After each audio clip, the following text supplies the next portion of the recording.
Okay, तो हमने कल तक पढ़ा था कि पौष्टिक आहार बहुत ही जरूरी है अपने शरीर को हेल्दी रखने के लिए, right. Let's come to the next. आरोग्य की कुंजी इन आदतों में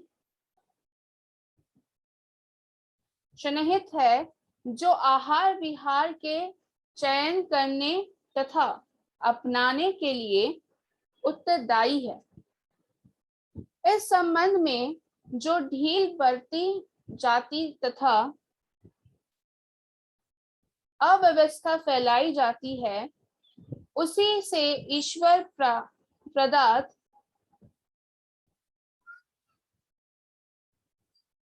स्वास्थ्य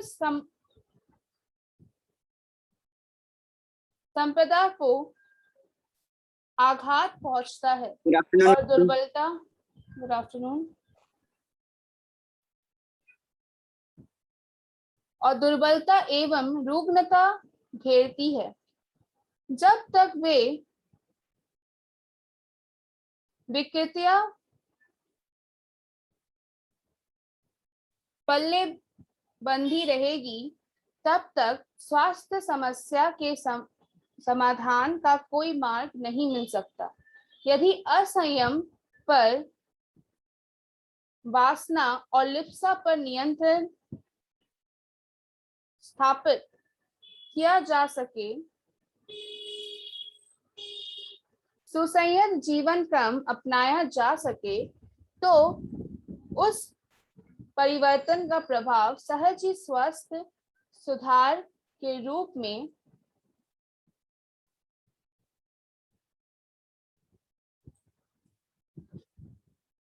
में देखा जा सकता है। रुग्णता को असंयम की प्रतिक्रिया भर है। तो as I told you that whatever we eat, it reflects in our body, and whatever we follow the routine which we follow in our daily life, it also affects our body. तो सिर्फ पौष्टिक आहार से नहीं बल्कि हम जो काम करते हैं उससे भी हमारे बॉडी पर प्रभाव पड़ता है। इसलिए हम आहार विहार बोलते हैं। आहार विहार का मतलब होता है, आहार का मतलब होता है आप जो खाते हो, और विहार का मतलब होता है आप किस तरीके से अपने समय का डिवीजन करते हो या किस तरह से आप अपने समय को व्यतीत करते हो। अगर कोई मनुष्य असंतुलित रूप से अपने जीवन को बिताता है, मतलब वो सिर्फ आहार कर रहा है, वो सिर्फ खा रहा है, परंतु अपने एनर्जी को वो डिफरेंट कार्यों में डिवाइड नहीं कर रहा है, तो उसका शरीर जो है वो आलस से हो जाता है, वो रोगों से भर जाता है, राइट। अगर हम अपने लालच को या अपने असंयम को या अपने वासना को कंट्रोल कर सकते हैं, कंट्रोल करके अपने जीवन की प्रतिक्रियाओं पर हम सुधार कर सकते हैं, तभी हम एक स्वस्थ जीवन व्यतीत कर पाएंगे। To keep our body healthy, it is very much important to check what we are eating and how we are distributing that energy in different work. Okay? यदि दृढ़ता पूर्वक अपने आहार विहार का निर्धारण किया जा सके और उस पर आरूढ़ रहा जा सके, तो रुग्णता की जड़ अपने आप सूखती चली जाएगी और बिना चिकित्सा उपचार के भी निरोग बना जा सकेगा। हकीम लुकमान कहते हैं कि मनुष्य समय से पहले मरने और गरने के लिए अपनी कब्र अपनी जीभ से खुद खोदता है। इसका तात्पर्य यह था कि चटोरेपन के वशीभूत जिह्वा अनुपयोगी पदार्थों का अनावश्यक मात्रा में उदस्त कराती है और जीवन मरण का संकट उत्पन्न करती है। तो लेखक कहते हैं कि अगर हम दृढ़ता पूर्वक, मतलब determination, if we determine that we are going to keep a balance between what we eat and how we distribute our energy, तो हम अपने रुग्णता पर नियंत्रण पा सकते हैं और अपने शरीर को डिजीज फ्री भी कर सकते हैं।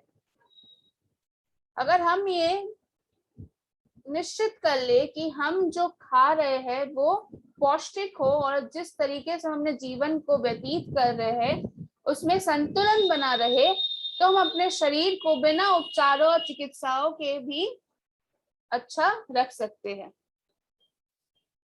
तो एक हकीम थे जिनका नाम था लुकमान, वो कहते हैं कि मनुष्य समय से पहले ही अपने मरने और अपने गरने का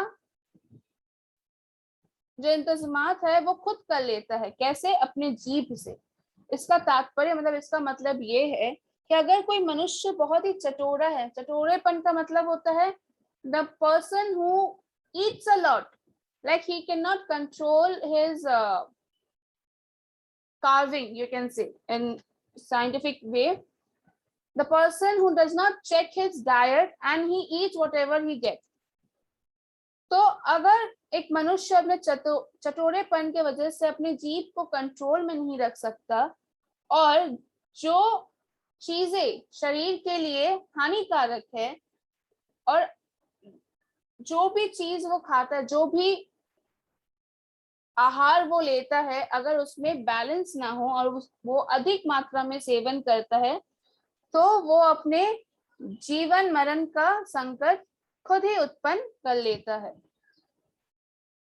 कितने ही व्यक्ति आरंभिक जीवन काल में दुर्बल और रुग्ण रहने लगे थे, पर उन्होंने जब जब अपने निर्वाह क्रम को नए सिरे से सुधारने का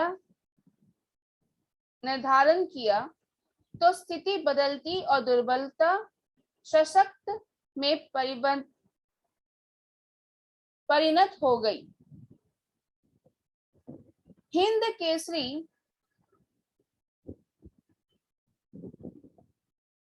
चंद्रीराम पहलवान उठती उम्र में क्षयग्रस्त हो गए थे और अकाल मृत्यु के मुख में जाने वाले थे।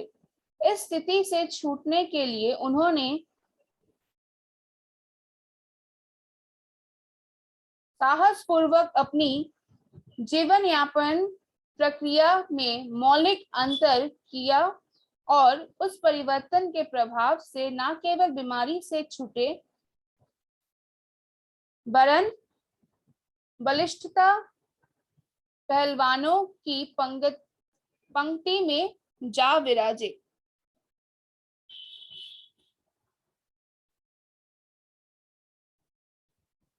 विश्व विख्याता पहलवान सैंडो भी आरंभ में ऐसे ही दुर्बल थे।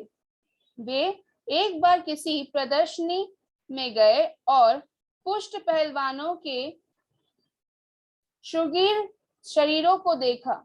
उन्होंने ललचाई आंखों से अपने पिता से पूछा, क्या ऐसा ही शरीर बना सकना मेरे लिए संभव हो सकता है? पिता ने सुनिश्चित उत्तर दिया, आहार विहार की रीति नीति को सही बनाने वाला हर व्यक्ति सुगीर स्वास्थ्य और दीर्घ जीवन प्राप्त कर सकता है। सैंडो ने क्या करना चाहिए यह पूछा और जो बताया गया था उसी को दृढ़ता पूर्वक क्रियान्वित करने में जुट गया। फलतः स्वास्थ्य सुधार और वे विश्व विख्याता पहलवान बनी।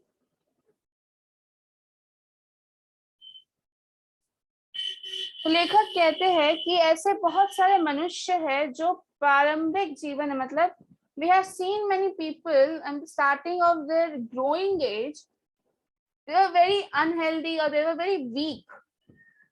If we see in our around, there are many children, those who were very weak when in the growing ages, but once they have balanced, जिस दिन उन्होंने अपने आहार और विहार को बैलेंस्ड कर लिया और उसमें नियमित कुछ सुधार किए, उसके बाद उनकी जो दुर्बलता थी वो बलिष्ठता और स्ट्रेंथ में परिवर्तन हो गई। ऐसे ही यहाँ पे दो एग्जाम्पल दिए गए हैं, दो पहलवानों के एग्जाम्पल दिए गए हैं जो कि प्रारंभिक रूप में बहुत ही दुर्बल थे। पहले पहलवान जो है उनका नाम हिंद केसरी चंदगी राम था, जो कि अपने